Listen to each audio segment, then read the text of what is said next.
ప్రశస్తమైన నామమునకు మహిమ ఘనత ప్రభావములు కలుగునుగాక. వీక్షిస్తున్న మీ అందరికీ కూడా మన ప్రభువైన యేసుక్రీస్తు నామములో నా యొక్క శుభాభివందనాలు తెలియజేస్తున్నాను. ఈరోజు మన దేవుని వాగ్దానం మత్తయి సువార్త 5వ అధ్యాయము 48వ వచనం. మీ పరలోకపు తండ్రి పరిపూర్ణుడు కనుక మీరును పరిపూర్ణులై ఉండుడి.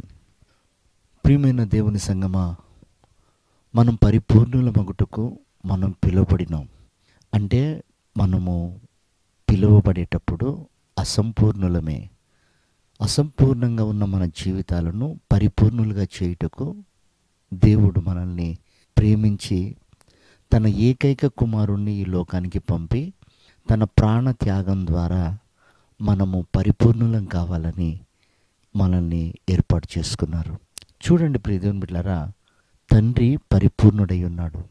అన్ని విషయాలలో ఆయన పరిపూర్ణుడు, ప్రేమలో పరిపూర్ణుడు కనుక ఆయన లోకమును ఎంతో ప్రేమించెను అన్నాడు.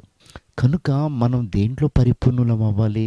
మనం ద్వేషం చేత, అసూయ చేత, కక్షల చేత, కోపాల చేత, గర్వం చేత మనం ఆ ప్రేమను పోగొట్టుకున్నటువంటి వారమే. తన కుమారుని త్యాగం ద్వారా మనం మరలా ఆ ప్రేమలో నాటబడ్డాం. కనుక ప్రేమలో నాటబడిన మనము పరిపూర్ణులం అవ్వాలి.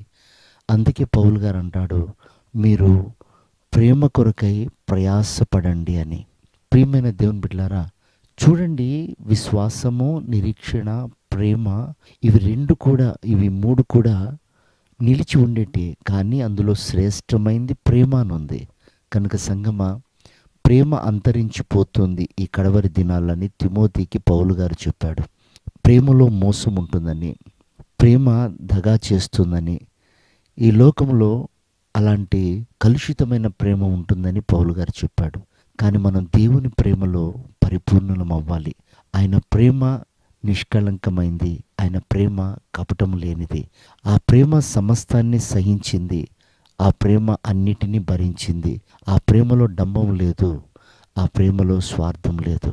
కనుక నిస్వార్థుడైన క్రీస్తును సేవిస్తున్న మన జీవితంలో ఆయన పోలికల్లో ఎదుగుటకు మనం ప్రేమలో పరిపూర్ణులం అవ్వాలి.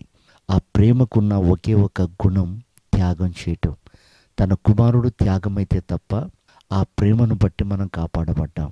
కనుక ప్రియ దేవుని బిడ్డలారా, ఈ లోకంలో సమస్తాన్ని త్యాగం చేసి ప్రేమను సంపాదించుకోవాలి. పౌలు గారు అంటాడు, నాకు కలిగిందంతా నేను నష్టంగా ఎంచుకొని నేను క్రీస్తును సంపాదించుకున్నాను అని. కనుక సంగమా, క్రీస్తు కొరకు మనం ఏదైనా త్యాగం చేయాలి. అప్పుడే మనం ప్రేమలో పరిపూర్ణలం అవుతాం. అలాంటి కృప ఈ ఉదయకాలం ప్రభు మనందరికీ అనుగ్రహించి ఆయన మహిమగల రాకడకు సిద్ధపరచునుగాక. ఆమేన్.